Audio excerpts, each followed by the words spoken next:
29 April बेलासिनि KK live बड' रादाबनिफ्राय बयनिसिमबो खुलुमहरनाय जासिहरग्रोनाय थाबाय। अन्नानै रादाबाव सोरबाफोर गोदानै फैब्लावदोंब्ला अन्नानै लाइक खालाम आरो साबस्क्राइब खालाम। दानिया फै जोङो मोननैसो खौरांखौ खोनासंनानै लादोनि। गाहाय खौराङाव दङ रुस आरो इउक्रेननि दावहाया 3 दानाव आगान सुरगासिनो दङ। दुखुनांथाव बाथ्रा, रुसनि फौजिफोरा इउक्रेनाव गोबां महिलाफोरखौ जिनाहारि खालामनो नागिरदों होननानै जोङो सुलुंनिफ्राय मिथिनो मोननाय जायो। मोनसे मुगैजाथाव खौरां, सासे इउक्रेननि महिलाखौ 6 दाननि गथ' गोनांखाखौनो उदैयाव थाखानायखौनो सासे रुसनि फौजिया जबरदस्ति जिनाहारि खालामनो नागिरदोंमोन। मिथिनो मोननाय बायदिब्ला रुसनि फौजिया निसा जानानै दङमोन होननानै जोङो सुलुंनिफ्राय मिथिनो मोननाय जादों। उनावहाय रुसनि सासे फौजियानो नारा नाथा खालामनानै बादा होनायाव बे 6 दाननि उदैयाव गथ' गोनांखा महिलाया खुनुरुखुम बारग'दों होननानै जोङो सुलुंनिफ्राय मिथिनो मोननाय जायो।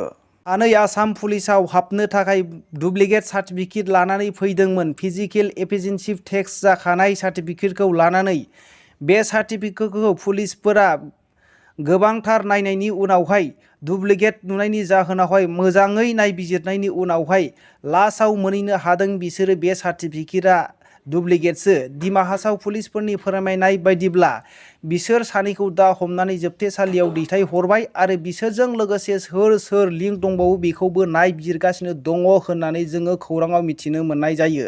बिसोरनि मुंखौहाय अमित कर्मकर 24 बोसोरनि आरो सुरज कर्मकर 31 बोसोरनि होननानै जोङो मिथिनो मोननाय जायो।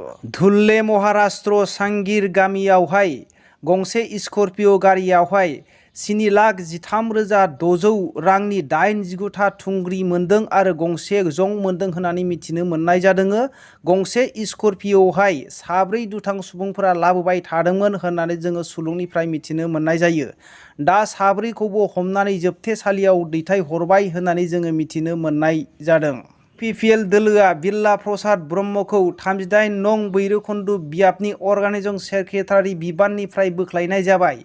बियो समाजाव गाज्रि थासारि लाबोनायनि आरो गावनि इउपिपिएल हान्जानि जेबायदि डाइरेक्सन दङमोन बेखौ सिमा बारनायनि जाहोनावहाय मैया उदालगुरि जिल्लानि इउपिपिएल हान्जा आरो भैरबकुन्दनि ब्लक इउपिपिएल हान्जाया बेखौ बिबाननिफ्राय बोख्लायबाय आरो इउपिपिएल हान्जायावहाय बिनि मुं आरो जेबो बिबान थानाय नंला होननानै जोङो रोखायै मिथिनो मोननाय जादों। तामुलपुर जिल्लानि लावपारा ओनसोलाव मैया गिथावना जाब्रबथाय जानायनि जाहोनाव जायगायावनो सासे उन्दै गथ'आ ट्राकजों हुख्रेमजानानै जिउ गोमानो गोनां जादों।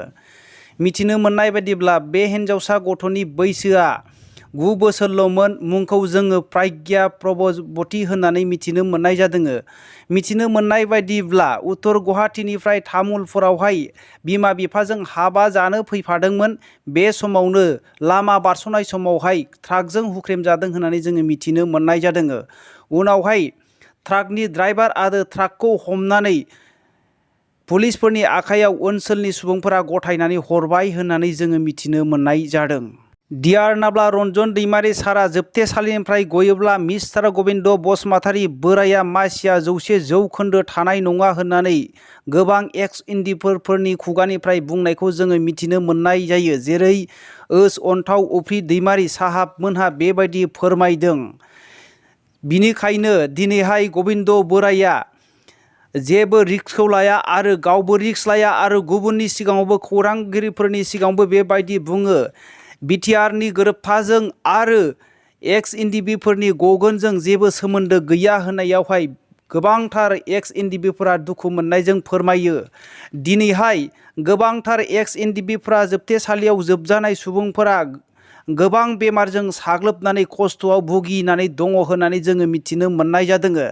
जुदि एक्स इन्डिबिफोरजों सोमोन्दो गैयामोनब्ला जेलाव थानाय रन्जन दैमारि सारखौ बख'नानै मानो सागान होनो दिल्लीयाव लाङामोन होननानै बिथांमोनहा खौरांगिरिफोरनि गेजेरजों आरो गावसिनि इउटिउब चेनेलजों फोरमायनायखौ जोङो मिथिनो मोननाय जायो। दिनैहाय बिटिआर सुक्तिया प्रमद बर' आरो गबिन्द बसुमतारील'मोन नामा होननानै बिथांमोनहा दुखु मोननाय फोरमायदों। दिनैहाय मानो इसिबां खस्थ' जानाय जेलाव जोबजानानै थानाय सुबुंफ्रा एथबां बेमारजों सैसोनानै भुगिनानै दङ बिसोरखौ मानो नायनो थाङा, दिनै मानो थाबैनो बख'नायनि सुबिदाखौ लाया बिथांमोनहा बिनिखायनो बिथांमोनहा बेखौनो सानो होननानै बुंदों 100% जुदि रन्जन दैमारि सार आरो गोबां दैदेनगिरिफ्रा गयोब्ला गबिन्द बोराइनि मासिया थानाय नङा होननानै बिथांमोनहा दुखु मोननायजों बिथ्रिखिना नांनानै बेबायदि बाथ्राखौ फोरमायनो गोनां जादों। दिनैनिफ्राय सानथामनि हाबाफारि लानानै गुजरात सुरतआवहाय मोनसे फालांगि जौगानाय हाबाफारि खुंगासिनो दङ। हादोरगिरि गाहाय मन्त्रि नरेन्द्र मदिया गुजरात सुरतआवहाय लोगो लानानै गुजरात पटिदार बिजनेस समिटखौ दिनै बेखेवनानै होबाय।